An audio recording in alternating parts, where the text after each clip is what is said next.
আমরা আজকে গভীর উদ্বেগের সাথে লক্ষ্য করছি ফিলিস্তিনের জমিনে যে নৃশংস ভয়াবহতা চালিয়েছে অভিশপ্ত হিংস্র অসভ্য ইসরায়েলি বাহিনী, অবিলম্বে নেতানিয়াহু সহ তার বাহিনীর বিরুদ্ধে আন্তর্জাতিক আদালতে গ্রেফতারি পরোয়ানা জারি করতে হবে।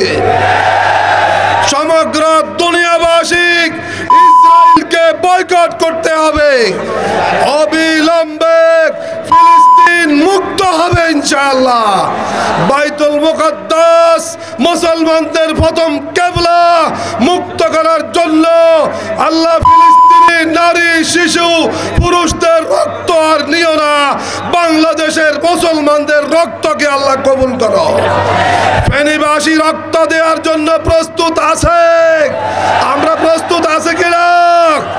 নারে তাকবীর, সাবিলুনা সাবিলুনা, তরিকুনা তরিকুনা।